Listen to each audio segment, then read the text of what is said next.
जब से बाबूजी ने अपनी वसीयत में भैया के साथ मेरा भी नाम जोड़ दिया था, तब से भैया और भाभी, वो कहते हैं ना, बुढ़ापे में आकर एक साथी की बहुत ज़रूरत होती है। पति के बिना पत्नी और पत्नी के बिना पति कितना अधूरा हो जाता है, इसका बुढ़ापे में एहसास होता है। माँ के जाने के बाद बाबूजी की भी जीने की इच्छा समाप्त हो गई थी, इसलिए वे भी जल्दी ही हमें छोड़कर चले गए। जब तक माँ और बाबूजी थे, मैं मायके कभी भी चली जाती थी, किंतु बाद में पता नहीं क्यों एक लक्ष्मण रेखा सी खिंच गई।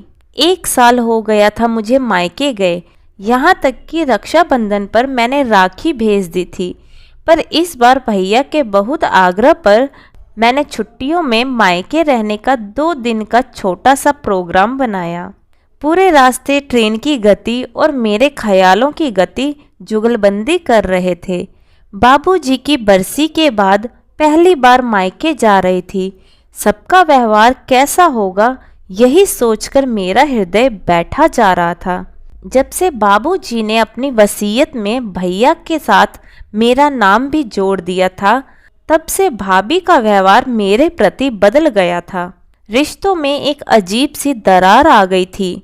भाई बहन का प्यार वसीयत की बलि चढ़ गया था।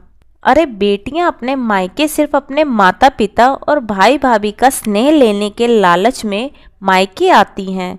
उन्हें सिर्फ यही लालच होता है कि उनके मायके के द्वार उनके लिए सदा खुले रहें।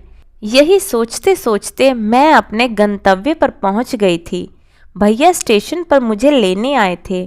स्टेशन से घर तक सिर्फ भैया ने 2 वाक्य ही बोले थे, कैसे हो छोटी, रास्ते में कोई तकलीफ तो नहीं हुई। बस उसके बाद तो भैया ने जैसे मौन व्रत ही रख लिया था। घर पहुंचकर भाभी ने जिस तरह से दरवाज़ा खोला, उनके व्यवहार से मन में कुछ दरक सा गया। घर में चारों तरफ माँ बाबूजी की यादें बसी थी और हर कोने में मेरा बचपन खेल रहा था। वो बचपन जिसे मैं सहेजना चाहती थी, फिर से जीना चाहती थी, जिसके लिए मैं मायके आई थी। हर बेटी की तरह मुझे भी मेरा मायका जान से ज़्यादा कीमती था। वो 2 दिन मुझे अपनों के बीच परायों जैसा लग रहा था। आंखें बार बार छलकने को बेचैन थी। रात को खाने के टेबल पर मैंने कमरे में पसरे मौन को तोड़ते हुए बोला, भैया कुछ बात करनी है। बोल छोटी। वो बाबूजी की वसीयत के विषय में। देख छोटी, इस विषय में मुझे कोई बात नहीं करनी। इसके अतिरिक्त तो कुछ और कहना हो तो बोलो। कहकर भैया उठकर अपने कमरे में चले गए।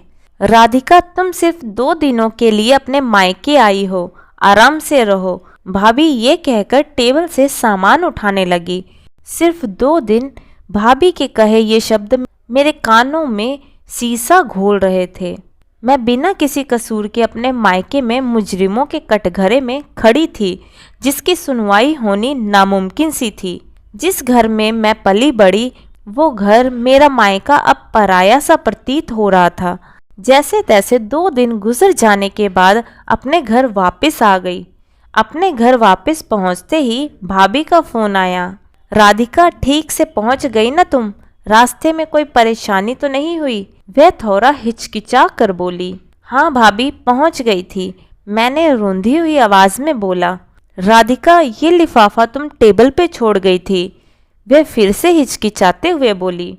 भाभी, छोड़ नहीं गई थी, रख कर आई थी आप लोगों के लिए। राधिका, तुमने ये क्यों किया? भाभी, मैंने तो सिर्फ अपना फर्ज निभाया है। यही बात तो मैं आप दोनों से करना चाहती थी, पर ये तो आपकी ही अमानत थी, वापस तो मुझे देनी ही थी। बाबूजी ने अपनी प्रॉपर्टी में मुझे हिस्सा दिया, ये उनका फर्ज था, और उस हिस्से को जिसका हक है, मैंने उसे वापस करके अपना फर्ज निभाया। भाभी, मुझे आपकी प्रॉपर्टी नहीं, आप लोगों का प्यार चाहिए, साथ चाहिए, और वो अपनापन चाहिए जिसके लिए बेटियां अपने मायके आती है। मायका एक बेटी के लिए उसका अस्तित्व होती हैं। उससे दूर होने की जो पीड़ा होती है, वह बहुत ही असहनीय है। मेरा मायका वसीयत की बलि चढ़ रहा था भाभी। ऐसी प्रॉपर्टी का मैं क्या करूंगी भाभी, जो मुझे मेरे मायके से दूर कर दे। मेरे भैया को मुझसे दूर कर दे। मेरे लिए ये पेपर्स बोझ थे।